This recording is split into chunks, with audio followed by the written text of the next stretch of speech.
Also found sulfur, 24% sulfur.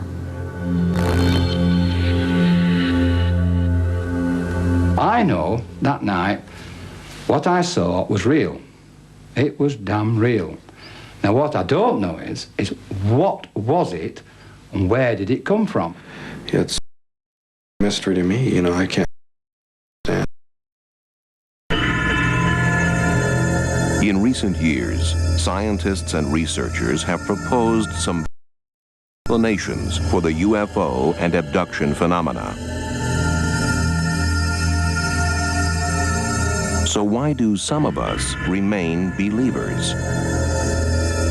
Even if there is an explanation for the balls of light, what about UFOs in the form of craft? And what about the thousands of people? Speed of sound. Or are military aircraft responsible for UFO sightings? Potentially, a person seeing one of these aircraft could think that it wasn't an aircraft, it was a spaceship.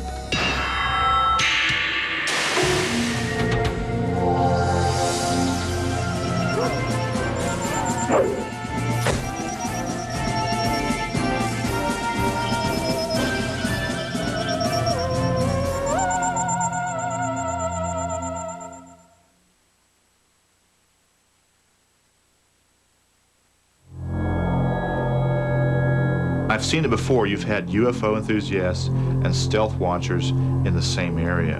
And when they see a light, someone who is an enthusiast and knows what aircraft look like automatically says, oh, well, look, it's a B-1 bomber. But for someone who is a UFO enthusiast and wants to see a UFO, that light automatically becomes the mothership. In 1992, Steve Douglas was filming military air exercises at Roswell.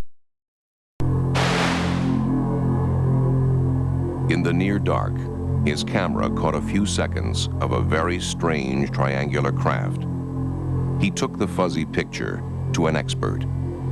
This is probably your proverbial tantalizing image because it is something we believe is an unusual aircraft, one that the government doesn't admit they have, so it would be exciting to be able to get a good, clear picture of it because this is just interesting. It's exciting. It's exciting to discover something unknown. I mean, this is a black aircraft against a black sky, and there's a lot of noise in the frame so that anytime you look at the aircraft, it's almost the same color as the background. Try as he might, Warren cannot show us what the camera could not record. This is a cleaned up process using, if you would, pure image processing. But that's still awfully noisy and it's very hard to see anything. But it would be very easy to use the computer to help clean it up, to go in and electronically, look at the image and say, wow, that's the sky and that's noisy and here are the edges of the object and I'll just clean them up. I'll smooth out those edges. Well, the problem with that is if I have expectations and I use those in the work I'm doing, then what I end up getting is exactly what I was looking for. I can make it anything I want, flying saucer or you name it. It is obviously flying. It's obviously unknown. So it is definitely a UFO, but that doesn't mean it's a spaceship from another planet or a time traveler or a fill in the blank. We have strong suspicions that this is, in fact, a highly secret, highly stealthy reconnaissance airplane that the government has and has operated, but for reasons of security, they have to own or operate it. This is what Steve Douglas filmed, the TR-3 Black Manta.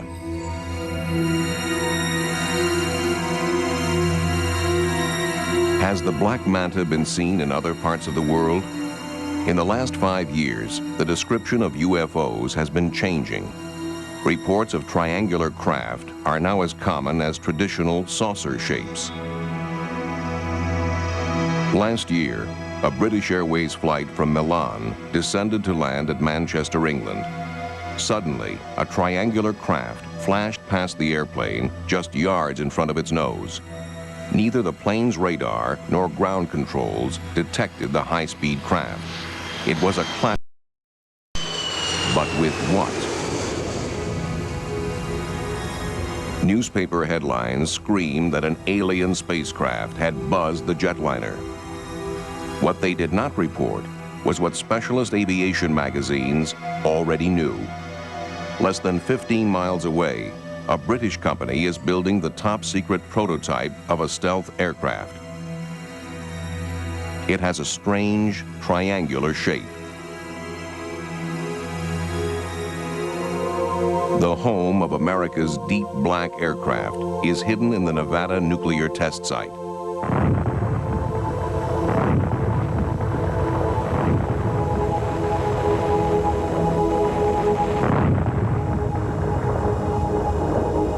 For decades, nuclear warheads were tested here.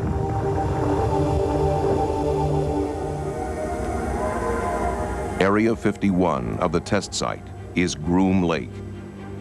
Aircraft call sign, Dreamland. Groom Lake appears in no list of military installations, yet it has the longest runway in the world and the biggest aircraft hangar. What it holds is above, and yet it has attracted so much public attention that maps of the base are now available. To enter, imprisonment without trial, the use of lethal force. It was from Groom Lake that the great spy planes of the Cold War were tested in complete secrecy. The U-2, the CIA spy plane, was first flown here.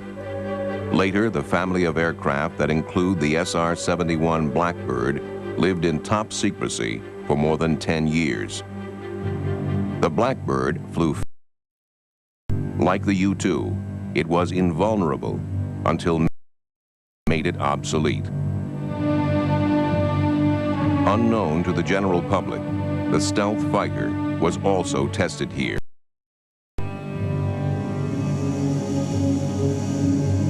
Top secret aircraft such as these have been confused with UFOs for half a century. In the mid and late 40s, it was a period of fantastic development in aviation. Today we can't appreciate it, but there were airplanes without propellers. That was akin to a car without a motor. There were airplanes without tails. There were airplanes that were disc-shaped. There were airplanes with swept wings. Potentially, a person seeing one of these aircraft could think that it wasn't an aircraft, it was a spaceship. The world's first report was, in fact, of flying wings. What reporting pilot Kenneth Arnold saw were delta-winged craft, not discs. After he made the sighting and landed, Kenneth Arnold talked with several other pilots, and their idea was that it was some type of U.S. secret weapon, a guided missile, or it had been built by the Soviets.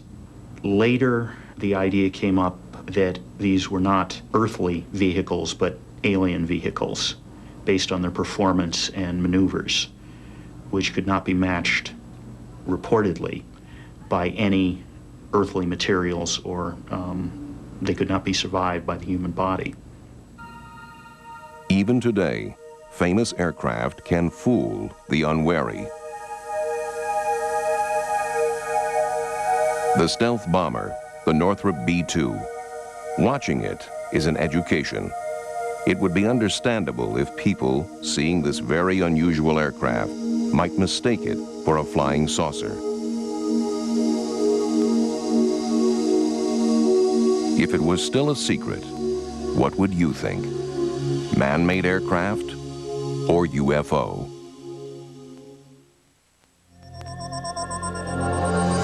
Coming up, secret planes and sonic booms. Stay tuned for more Deep Secrets.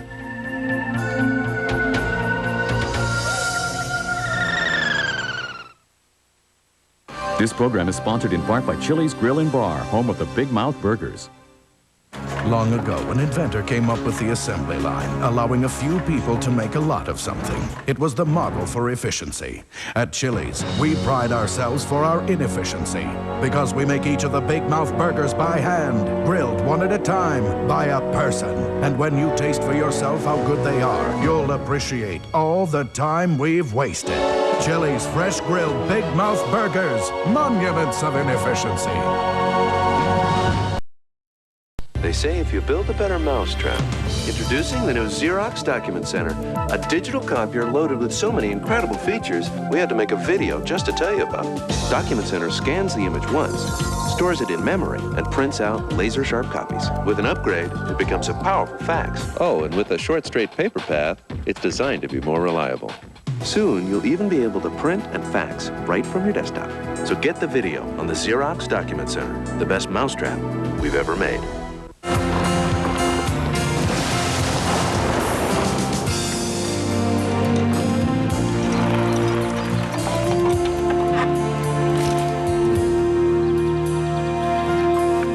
The teachings that can change the world haven't changed. Those teachings come from Jesus Christ. His teachings can help you find answers in your life, bring you greater peace and happiness. You can have a free copy of the King James Version of the Bible when you call this toll-free number. It's a gift without cost or obligation from the Church of Jesus Christ of Latter-day Saints. The teachings that can change the world haven't changed. They are free for the asking. Call now for a copy of the Holy Bible. It's a gift from the Church of Jesus Christ of Latter-day Saints. You're watching the Discovery Channel. Explore your world.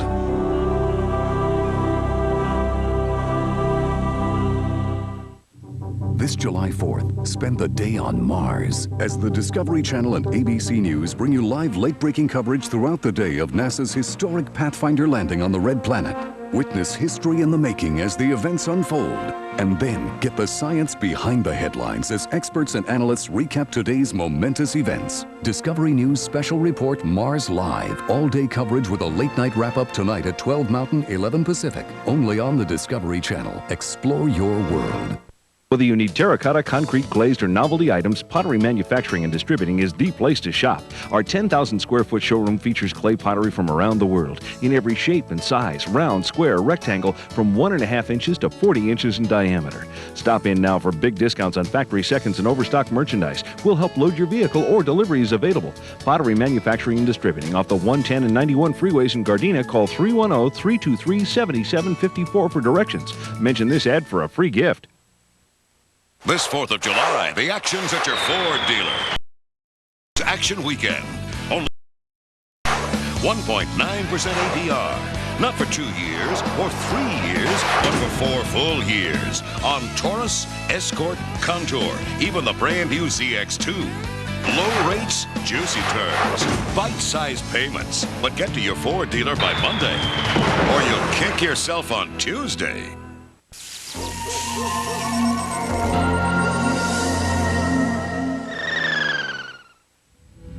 The Lockheed Skunk Works, California. Generations of deep black aircraft were built here. In recent years, its parking lot has remained. Yet officially, it has little work underway. Too little to explain all the activity. Production of its Blackbird spy plane is long finished. Its last contract was for the stealth fighter. That is near completion. It cannot explain the work being done behind closed doors. Is a new, deep black triangular aircraft being built? Aviation experts suspect that the answer lies in a 1985 Pentagon document. A mysterious aircraft codenamed Aurora Project was accidentally included alongside budgets for the U-2 and Blackbird spy planes. There has been no mention of it since. The first thing I heard about Aurora was that air traffic controllers out on the West Coast were being told to panic, and they weren't to report it to anybody else. The next piece of information, and the one that I think really started me investigating the Aurora story, was a sequence of sonic booms over California. On Thursday, June 18th, 1992, at 7 in the morning, and on 6 other Thursdays at the same hour in the preceding year, there was a minor tremor in Los Angeles.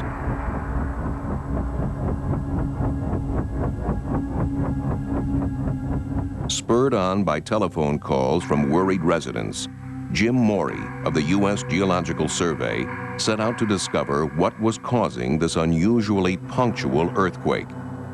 At his disposal is a network of seismic recording stations.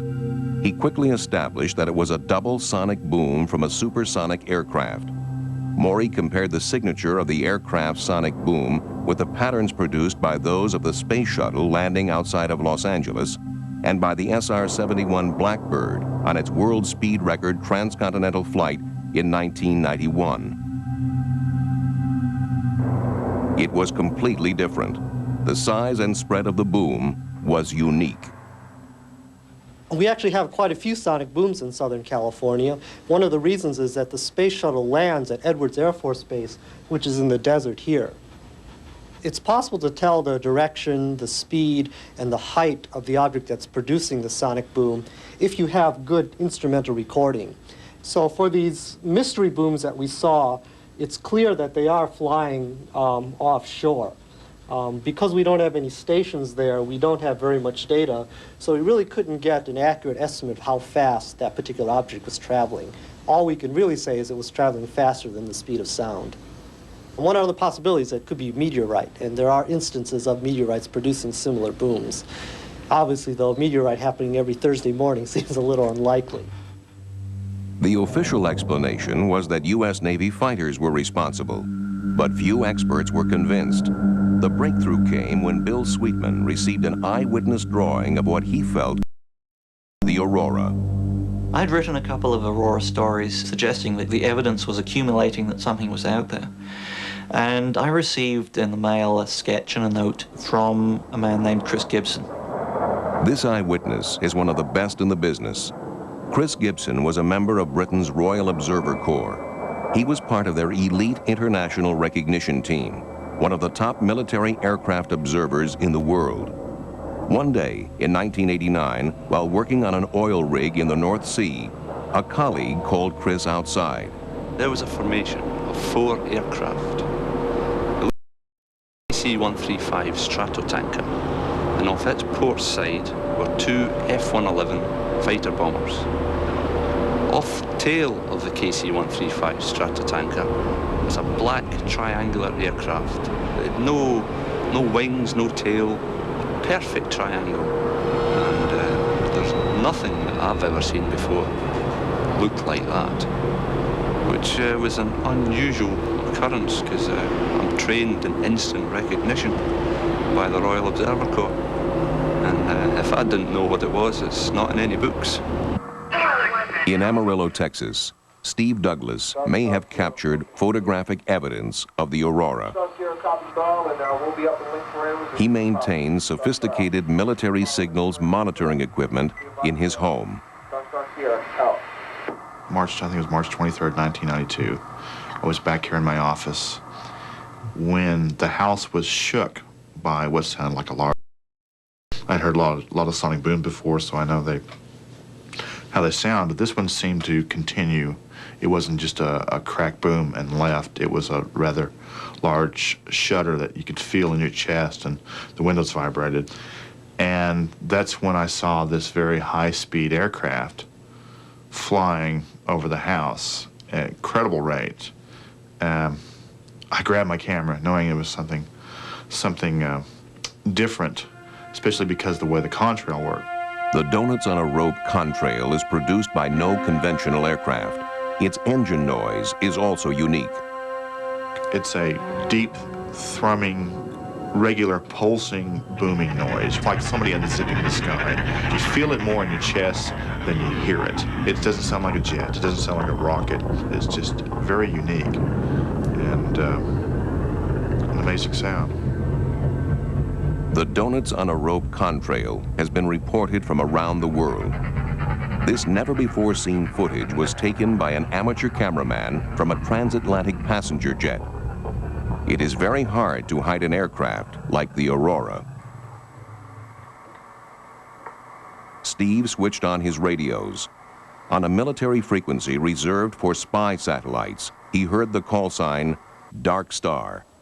Dark Star Sierra formation crew. Dark Star Sierra formation crew.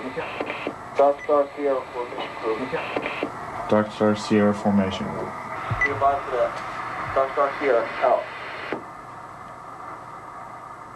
I'd never heard Dark Star before, and I keep lists of thousands of call signs.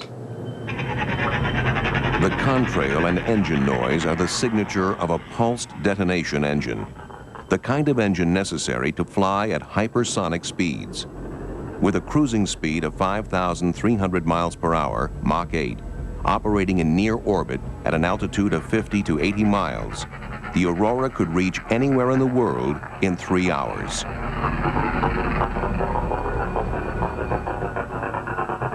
But not everyone believes the Aurora exists.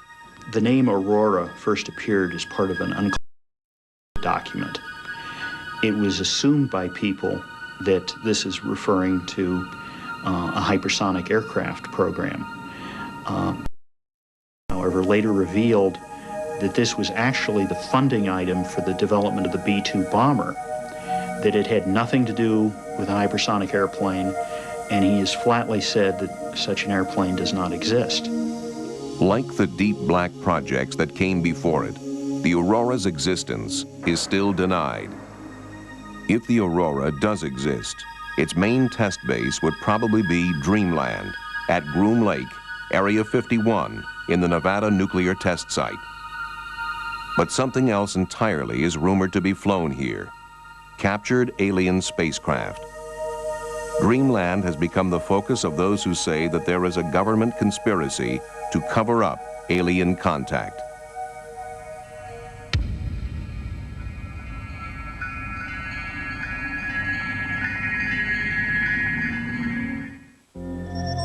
Does the government have something to hide? I want to know what's going on in there. More importantly, I like the process of cracking a mystery. The Mysteries of Dreamland, next.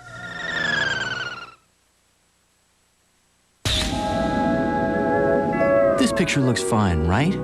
Well, watch what happens in the hands of a Kodak technician in a Kodak lab.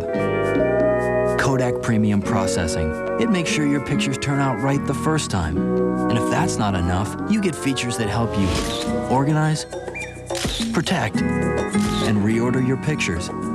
Get the total picture package. Choose Kodak Premium Processing. Long ago, an inventor came up with the assembly line, allowing a few people to make a lot of something. It was the model for efficiency. At Chili's, we pride our efficiency because we make each of the Big Mouth burgers by hand, grilled one at a time by a person. And when you taste for yourself how good they are, you'll appreciate all the time we've wasted. Chili's fresh grilled Big Mouth burgers, monuments of inefficiency. Is it 5/16 or 9/30 seconds? Standard socket or metric? What you need is Gator Grip. It's a single socket that fits any size nut or bolt, small, medium, or large. Gator Grip replaces all these sockets. The secret is these 54 spring-loaded pins. They retract to form tightly around whatever size bolt you have. Watch, this man has to change sockets with every bolt. But this man is using Gator Grip. No searching, no changing. He's done. It can tackle wing nuts, square nuts, broken nuts, and rusted nuts. This is what I used to haul around with me, but no more. Now this is all I need. Whatever the job, Gator Grip can tackle it. Why spend hundreds of dollars on all these tools? All you need is Gator Grip. Order now and you'll also get this power adapter that turns any drill or power screwdriver into a power Gator Grip. This is one offer you won't want to miss, so get a grip. Get Gator Grip now. Science fiction or science fact? Aliens, Are We Alone? On Discovery Sunday. Sunday at 10 Mountain, 9 Pacific on the Discovery Channel. Explore your world. Next, flying saucers, strange lights, the unexplained or the unidentified. Do you believe? Is Anybody Out There continues next. An Independence Day you don't want to miss on the Discovery Channel.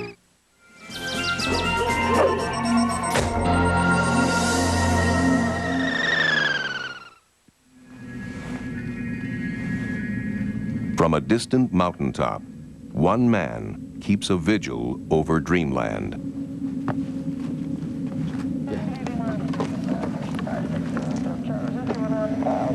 I'm up here on Tickaboo Peak, 25 miles east of the base. It's an 8,000-foot peak. It's the last outpost of public oversight over this government facility.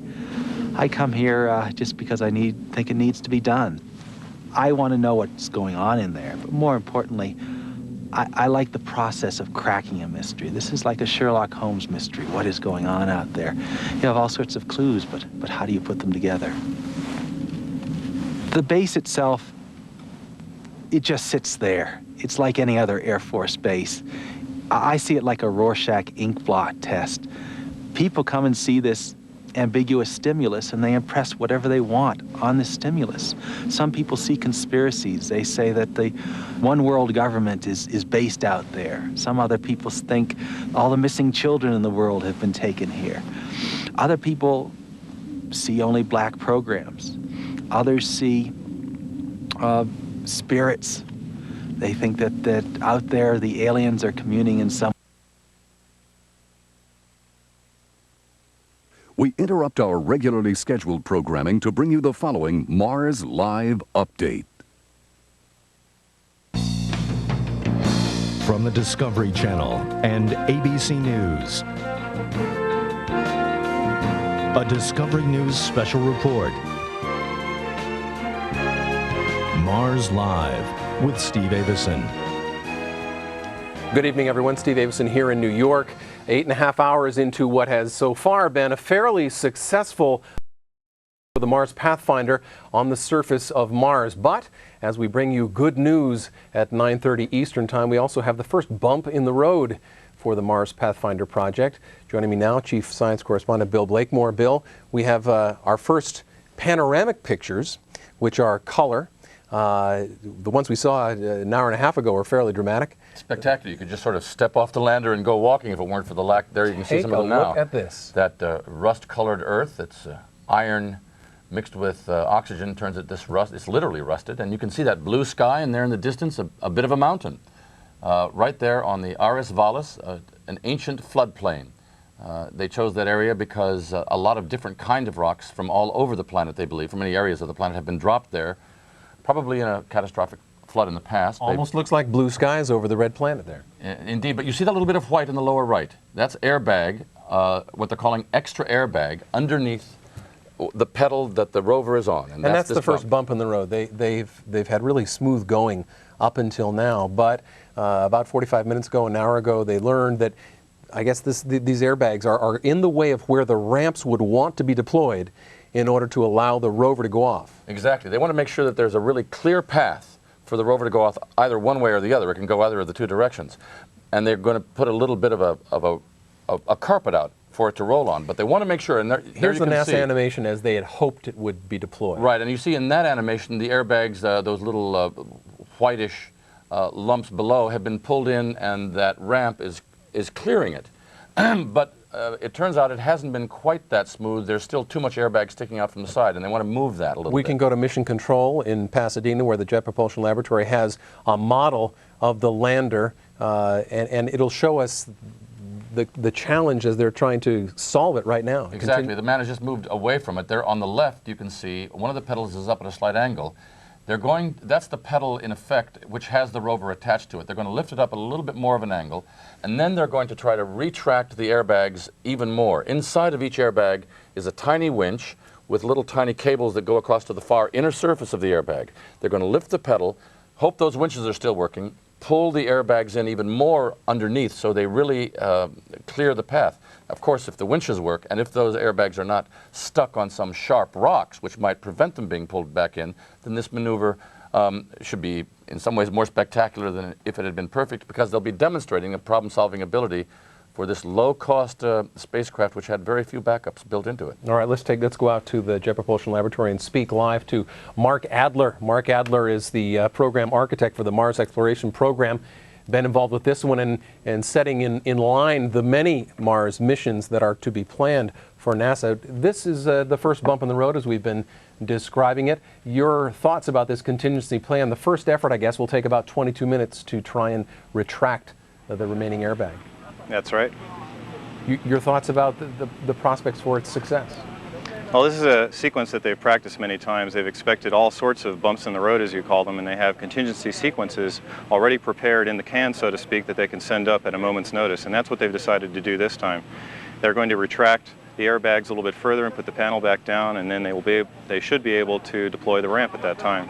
How soon will they be doing this maneuver, pulling the pedal up and retracting the bags just a little bit more? They'll be sending the commands immediately, and it takes the commands 10 minutes to get to Mars, and about 10 minutes after that, they'll get confirmation that the sequence has begun. The whole sequence will take a few tens of minutes to complete.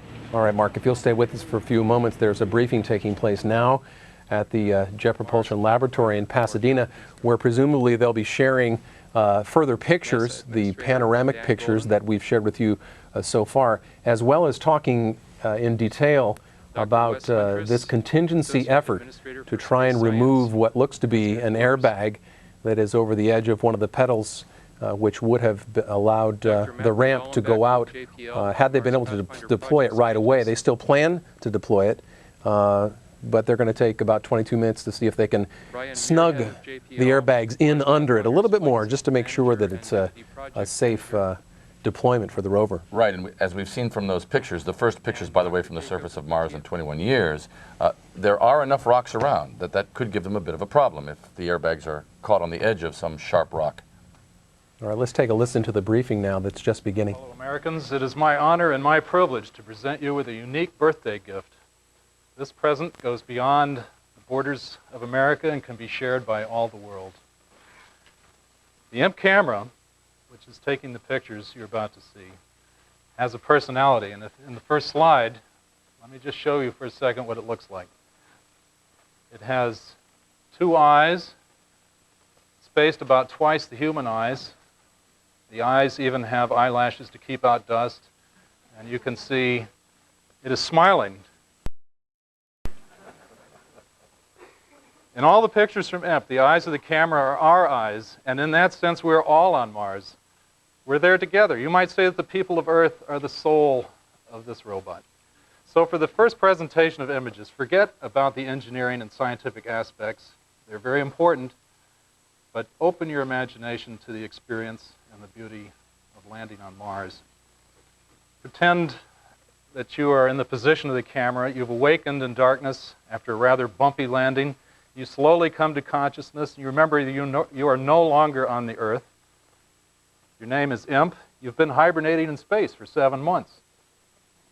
The ride wasn't comfortable. Your forehead was pushed up against the solar panels. The rover was crammed against your left ear. The high-gain antenna mashed against your right ear.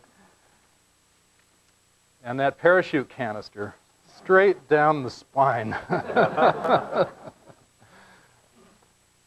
The scientists and engineers, both United States and German, that built you did promise that you would land in one of the most exotic places in the solar system, the flood delta of an ancient valley named Ares, a canyon so huge that it was capable of carrying 1,000 times the flow of the Amazon River. Dry for billions of years, the delta is now an ideal place to look for the diversity of rocks that contain the history of early Mars, and perhaps you will see some evidence in the pictures I'll show in a second of the dry landscape of the ancient water channels left from the last flood. For your first look, you're sitting close-legged on your pedals, coming out of your 7 months meditation, and you start to raise your head. And if I can have the second slide. This is what you see. We've been showing you pictures, the earliest pictures, but now they're showing you the first panoramic pictures, and Bill Blakemore, those are a pretty sight. They are, and look at that lovely shiny little rover sitting in the front just waiting to get off and go exploring. The airbag's in the way. They're going to take care of that, they hope, soon. First, examine your trusty Sojourner rover. Healthy, ready to perform her mission. She's crouched down still, the way she was during the cruise, but will soon be released to stand at full height. Is this surrounding terrain safe for the rover?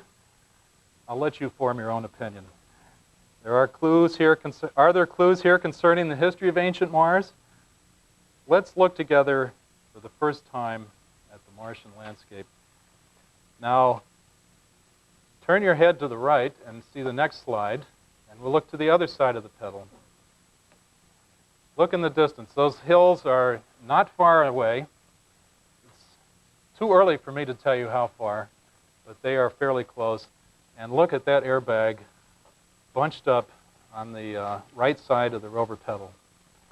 And now I'm going to take you through a few close-ups within this landscape. And if I can have the next slide, we're looking towards the southwest, and the sun is over our left shoulder. You can see by the shadows. The sun's about 9:30 in the sky. And those boulders are the rocks that we will be investigating over the next few weeks. Those are the rocks that may hold the clues to the history of Mars. And in the next picture, we'll look at the rover and what it has to deal with. Now, as you notice, there are some dislocations in the wheels and so forth. This is due to parallax. As the camera turns its head, nearby objects move at a different rate than distant objects. And we have chosen to put the distant objects together, and we have let the dislocations be present in the rover. This is very hard to correct for, and we'll have to wait some time before we can get everything pieced together properly. If you remember, our camera takes frame-by-frame pictures like tiles. Let's look at another picture. There's the rocks and those distant hills. One hill has a little chunk out of it. I think that's on the border between two frames, and will be corrected. We have only had 1/2 an hour to put these pictures together, and there are about 120 pictures here. This is a remarkable feat, and the image processing lab here at JPL deserves full credit. They have never done a picture of this magnitude in such a quick time period. Okay, let's look at another picture. Now, ignore that little notch in the hill. That's an artifact. Brew a refined beer, and it outsells Foster's, Corona, and Molson worldwide. Then give it a crisp, well-balanced taste, and it outsells every English brew throughout the world. Go age it to perfection, and beer lovers choose it over every German beer. And put Kieran's label on it. It even outsells Heineken worldwide. So what'll it be? Kieran, the secret's been bottled up long enough. This 4th of July, the action's at your Ford dealer. It's Ford's Action Weekend. Only a few days to cash in on the kind of low payments you've been waiting for. 1.9% APR. Not for 2 years or 3 years, but for 4 full years. On Taurus, Escort, Contour, even the brand new ZX2. Low rates, juicy terms, bite-sized payments. But get to your Ford dealer by Monday, or you'll kick yourself on Tuesday. From the perspective of an adult standing on the lander. And I think this is the final picture next, a close-up view of the rock. And if you look carefully up, you can see some of the soil has been disturbed here, obviously from when the airbags are being retracted. And you can see a close-up view of a rock. And I refuse to speculate at this point what that rock is, but we are going to be studying that and hope to tell you soon what our scientific assessment is. So with those images, we are started on our mission. We are returning pictures as fast a rate as we can. Believe me, we want to see them as much as everyone else. And over the next few days, you will start to see some really more mature products coming out of this camera instead of this first quick look. You might ask if there were living organisms once here. You might ask many questions about these pictures, and these are questions we too will be asking. But remember, the imagination is very important to understanding this mission. And we will try and help stimulate your imaginations as we will stimulate our own and give you the sense of actually being on Mars. Today was a glorious day. The next few sols set the tone for the entire mission. And I will, with that, pass on to Mr. Dan Golden, our NASA administrator.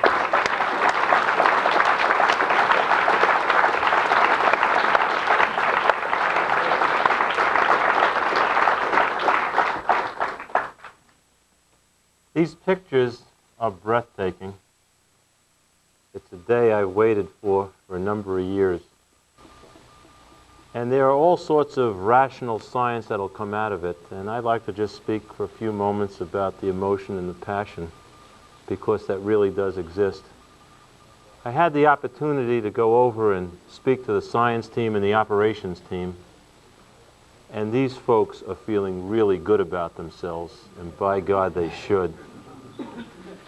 They have done just a wonderful job. And, Well, Bill, it's tremendously exciting stuff, and I couldn't help thinking, when I'm looking at those pictures, had a conversation with Buzz Aldrin a little bit earlier today, after the landing was determined to be a success, and we spoke about what this might mean and what it might mean for the future, and he said, it's up to NASA to try and generate enthusiasm in the American public to continue explorations into space. And he spun out one fascinating idea to me. He said, I think tourism. I can see people thinking about touring up there, spending great amounts of money to go to the moon, go to Mars. Perhaps it's a preposterous idea, but looking at those pictures, I want to go. Pretty lively vacation that would be. It's not unthinkable now. With those pictures, they're so clear, and those rocks are so clear, you could imagine just reaching over and picking one up and holding it in your hand. You could almost feel the roughness of it. Of course, those pictures are also telling us how much good luck they've had, because very near the Pathfinder, some large boulders, and if it had come to rest right next to one of those, they might never have been able to get the petals open as they have done, especially the petal that has the little rover on it. And if it had been stuck at an angle like this and right next to a rock that they couldn't move, they never would have had a chance, which they now still do clearly, to get that rover off and roving around amidst those rocks, which they're watching, some of them in 3D there at JPL. Good planning and good fortune so far for this Mars Pathfinder. They sounded very confident that they expected this first bump in the road, the airbag that's kind of in the way of where the ramps will be deployed, is going to be successfully breached. Yes, in fact, they had many tests at one of the NASA facilities they've been using in Ohio, where they figured just such a thing might happen, and they practiced lifting up the pedals and pulling in and retracting even further. The little tiny tethers that are inside the airbags that will pull him in from the far side with these miniature winches, they've tested over and over. So they think they have a bump in the road that they're quite familiar with. They can't see what's under it. Building on that confidence, they expect more pictures, even better pictures, and more interesting data that'll be brought back by this rover. Ned Potter has been covering the story all day at the Jet Propulsion Laboratory. In fact, has been covering it over the last couple of months leading up to today's successful landing on Mars, and has something to share with us about the Mars rover itself. Ned? I want to introduce you to a young fellow named Brian Cooper, who may have one of the coolest jobs in the universe this month. He's the actual driver of the rover, although this is nothing like a remote-controlled car that you might buy for a kid. He's sitting at a computer right now. He'd like to get that thing off. Here's how we'll do it.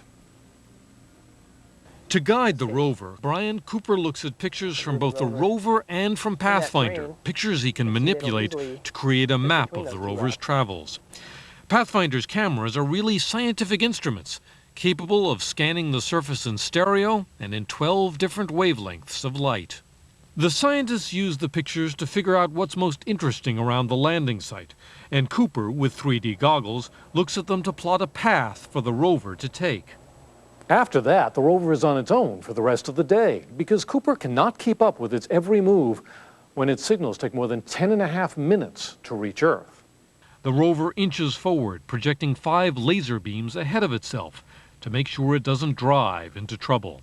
Even if I did something really bad, like tell it to go over a cliff, the rover has enough sensing and enough capability to notice that there's a cliff there and decide, no way, I'm not going over that. And when the rover comes to a promising spot, scientists on Earth will make it deploy this chemical analyzer called a spectrometer. It bombards the soil with subatomic alpha particles. Scientists can tell precisely from what bounces back what the ground is made of. By looking at the rocks, we can tell something about how they were formed, and in turn, the evolutionary history of Mars.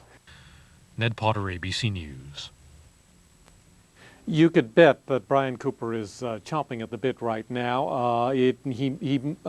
From what I'm hearing, he may not get his chance to actually drive that vehicle until tomorrow. But that's not bad either. Steve? Thanks for your report, Ned. Well, we are approaching the end of the Martian Day, but not the end of our day here at Discovery News. We have a special program we'd like to share with you coming up tonight, 11 o'clock Eastern Time, 11 o'clock Pacific Time. A full 1-hour retrospective look at this very exciting first day in the new revolution of planetary exploration from NASA. We hope you'll join us for that. In the meantime, for all my colleagues here, Bill Blakemore, Chief Correspondent, Ned Potter out in Pasadena, thanks for joining us, and we look forward to seeing you a little bit later. Mars Live, a Discovery News special report, has been a presentation of the Discovery Channel and ABC News. This Discovery News special report, Mars Live, is sponsored in part by Warner Brothers Contact, sneak preview Saturday, July 5th, and by Nissan, who reminds you that life is a journey. Enjoy the ride. This morning's detection of an unidentified radio source from deep space can neither be confirmed nor denied. The message contains instructions for building some kind of a transport. The President's called an emergency meeting. I'm going to recommend that we militarize this project immediately. There's no reason to believe their intentions are hostile. You don't know what it does. Could be a weapon. From the Pulitzer Prize-winning author and the Academy Award-winning director of Forrest Gump. We are not alone. Contact, rated PG. Sneak preview July 5th. Opens July 11th. Hey, today's topic at the Nissan store, anxiety. Oh, guess who's been shopping for a used car? But now there's Nissan Plus. First, each car undergoes a 101-point inspection and is thoroughly reconditioned. Then you get a 72-month, 72,000-mile limited powertrain warranty, 24-hour roadside assistance, and a 3-day money-back guarantee. So you can now buy a pre-owned car with no stress. Nissan Plus.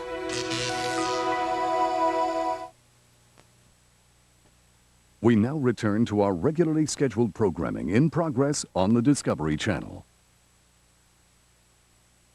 I was caught. I was supposed to show up for work. However, they had me debriefed at an Air Force base north of Las Vegas. That's where a lot of the friction began between myself and the people there. They pointed weapons at me, yelling in my face at a close distance. I mean, they were as angry as you could be without hurting someone. They threatened my life. At the time, they threatened my wife's life. Past employment records, places I've been, places I've worked, people I had worked with. All this information began to disappear, and I actually began to be concerned that perhaps they were going to do the same to me.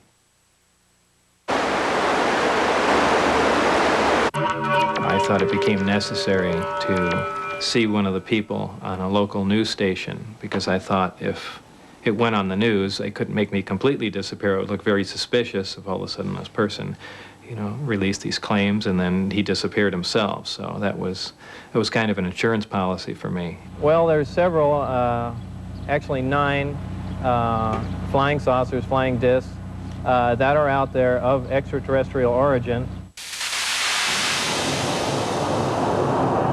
After Lazar broke the story on the spacecraft, he was arrested and charged with pandering, helping to run a brothel in Las Vegas.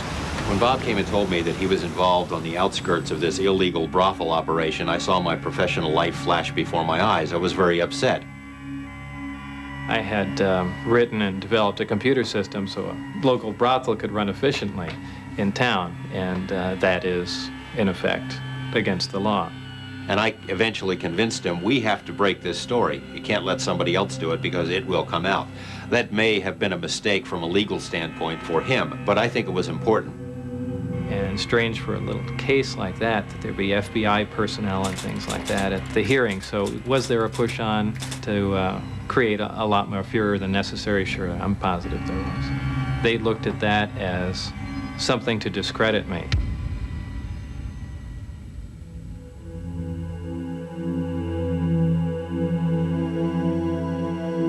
Bob Lazar seems to have a very peculiar memory. I'm not sure that it's suspicious, but it is peculiar in that he seems to remember very tiny details of his time spent at S4, yet he seems to have trouble remembering classes that he took, professors' names, dates.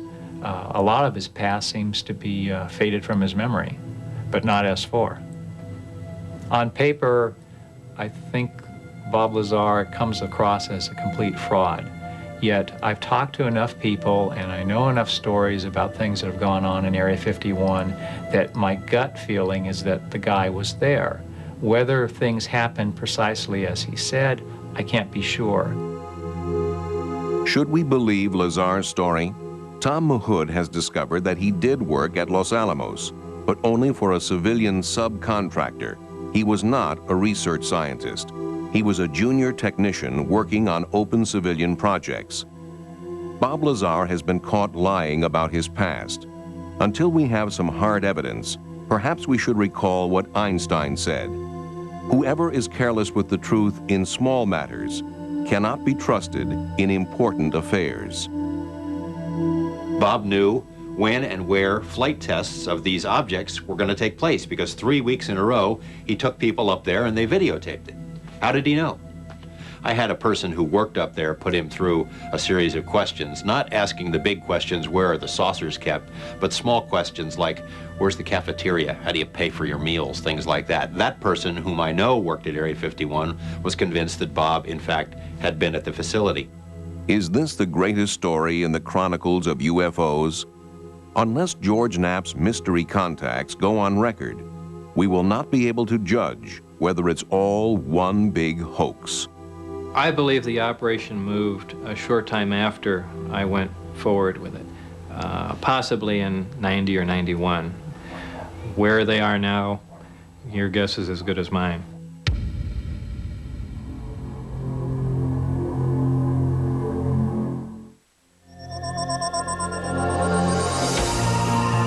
Did this satellite encounter a craft from outer space? New hard evidence of UFOs when Deep Secrets continues.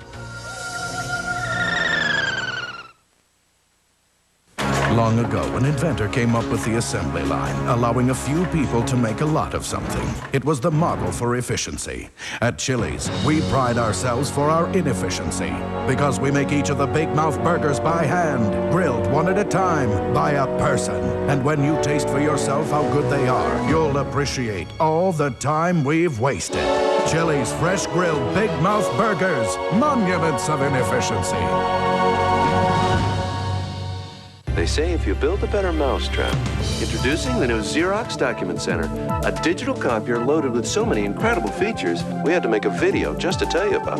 Document Center scans the image once, stores it in memory, and prints out laser-sharp copies. With an upgrade, it becomes a powerful fax. Oh, and with a short, straight paper path, it's designed to be more reliable.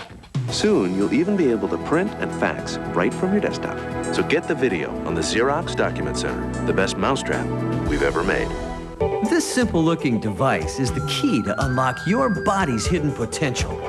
It can change the look and shape of every line and curve on your body. Because it's the weight, the challenge, and the secret behind one of the most effective fitness machines in the world. Introducing the Bowflex Power Pro. Bowflex uses patented power rod resistance to give you an incredibly smooth, natural feel for over 60 different health club quality exercises.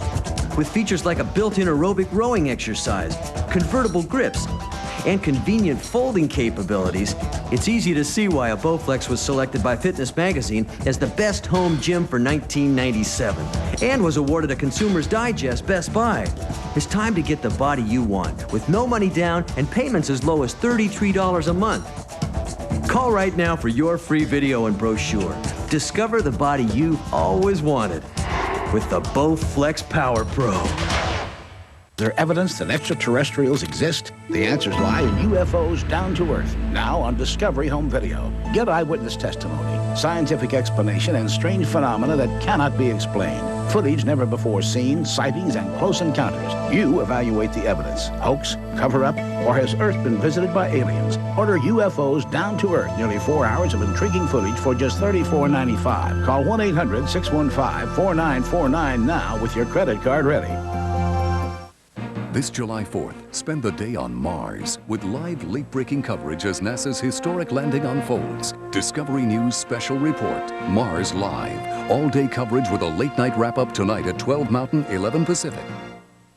Next, flying saucers, strange lights, the unexplained or the unidentified. Do you believe? Is Anybody Out There continues next. An Independence Day event you don't want to miss on the Discovery Channel.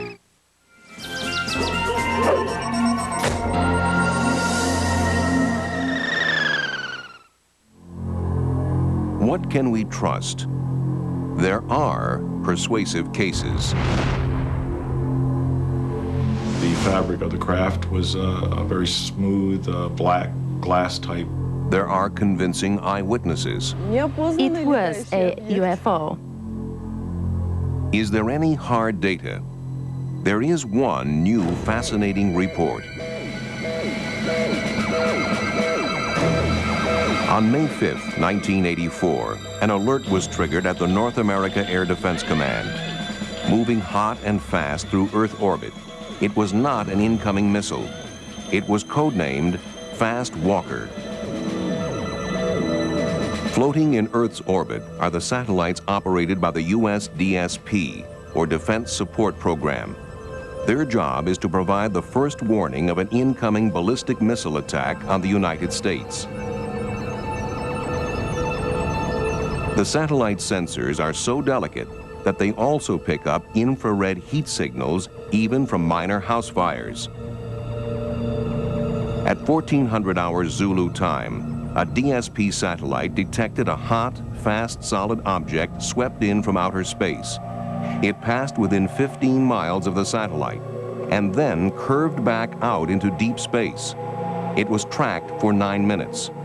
A top-secret summary of the Fast Walker shows the time and place of the incident, the infrared signature of the object, and its track through Earth orbit. It was leaked to a UFO investigator. Where it appeared in the sensor field would indicate that the object came into the sensor field from outer space, went in front of the sensor, and left, departing back into deep space. It would indicate it was some type of craft that had the ability to maneuver. If this Fast Walker was a meteorite, then the Earth's gravitational field would have sucked it into the atmosphere, burning it up. It takes energy to break the grip of Earth's gravity. Inanimate objects like meteors or space debris cannot do this. Spacecraft like the Space Shuttle can. But the Fast Walker came from outer space. And there you have hard evidence. You have telemetry from that satellite. You have information. You have systems. You have data that you can go back and investigate and check and verify. In the past, usually UFO events are just eyewitness testimony. There you have a very sensitive defense system that sent you the information to the ground. I don't even know if you can solve it. Maybe it's one of those enigmas that's just going to be with us forever. You know, what type of craft would have that ability? And some people might say a UFO.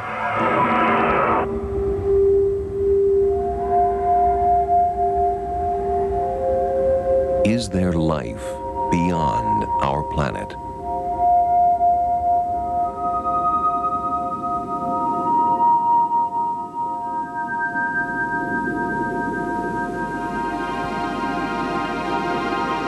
One astronomer estimates there may have been as many as 100 million civilizations since the universe began.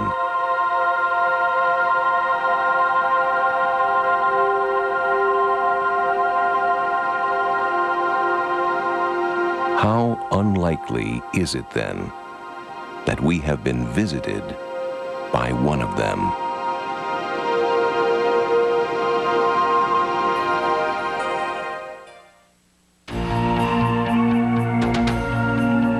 Is there intelligent life out there? Depends on whom you talk to. I've seen a silver flying dome in the sky that was unidentifiable. Some think they can give you a reason to believe. Up next.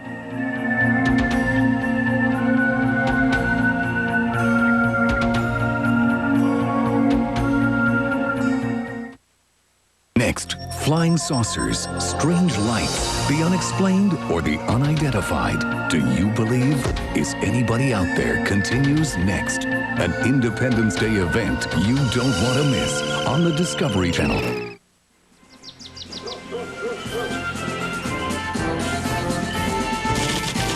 Happy 4th of July, a day for celebrating our nation's birthday, cookouts, and aliens.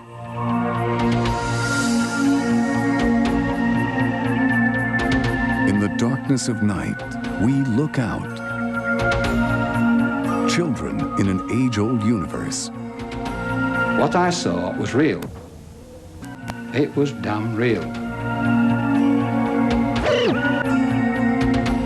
We try to find the man on the moon